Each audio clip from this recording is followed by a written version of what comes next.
خدا را کم نشین با خرقه پوشان، رخ از رندان بی سامان مپوشان. در این خرقه بسی آلودگی هست، خوشا وقت قبای می فروشان. در این صوفی وشان دردی ندیدم، که صافی باد عیش درد نوشان. تو نازک طبعی و طاقت نداری، گرانی های مشتی دلق پوشان. چو مستم کرده ای مستور منشین، چو نوشم داده ای زهرم منوشان. بیا وز غبن این سالوسیان بین، صراحی خون دل و بربط خروشان. ز دلگرمی حافظ بر حذر باش، که دارد سینه ای چون دیگ جوشان. یاران و همراهان گرامی سلام.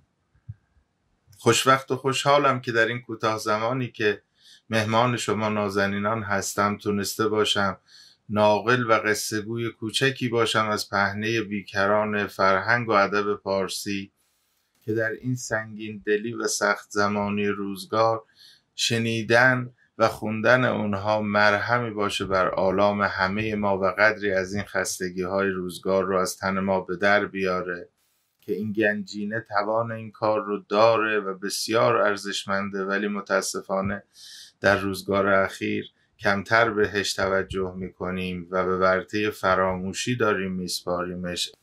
البته در ابتدای راه هستم و ادعایی هم ندارم، قطعا از جهت کیفی ممکنه کیفیت تصویر صدا قدری به کیفیت ایدئال فاصله داشته باشه، ولی سعی میکنم با کمک گرفتن و نظرخواهی از دوستان اون رو رفع بکنم. همچنین مطالبی رو که خدمتتون مطرح میکنم سعی میکنم مطالب مفید، آموزنده، ارزشمند و کمتر شنیده شده باشه و نگاه نوعی رو به این مسائل خدمت شما تقدیم میکنم که امیدوارم بپسندید و کانال رو برای حمایت سابسکرایب بکنید، با دوستانتون به اشتراک بگذارید، نظرات ارزشمندتون رو مطرح بکنید و برادر کوچکتون رو از تیغ تیز نقد محروم نفرمایید که دراز است ره مقصد و من نو سفرم.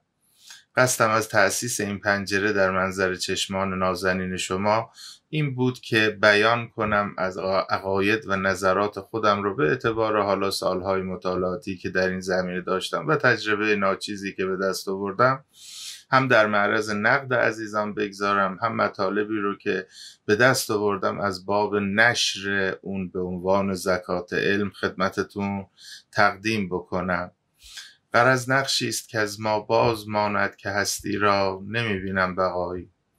در ادامه در بخش دیگری از این کانال احتمالاً پاسخگوی سوالات حقوقی شما عزیزان باشم، اون هم به اعتبار 18 سال وکالت کردن در محاکم دادگستری، که سعی میکنم در اونجا هم اگر سوالاتی مطرح بشه و نکاتی مطرح بشه مطالب مفیدی خدمت شما عرضه کنم و اون چیزهایی که لازم هست به کار ببندید در اون نقطه مخصوصی که مورد سوال بوده انشالله خدمتتون ارائه بکنم. داغوی شما هستم، داغوی من باشید.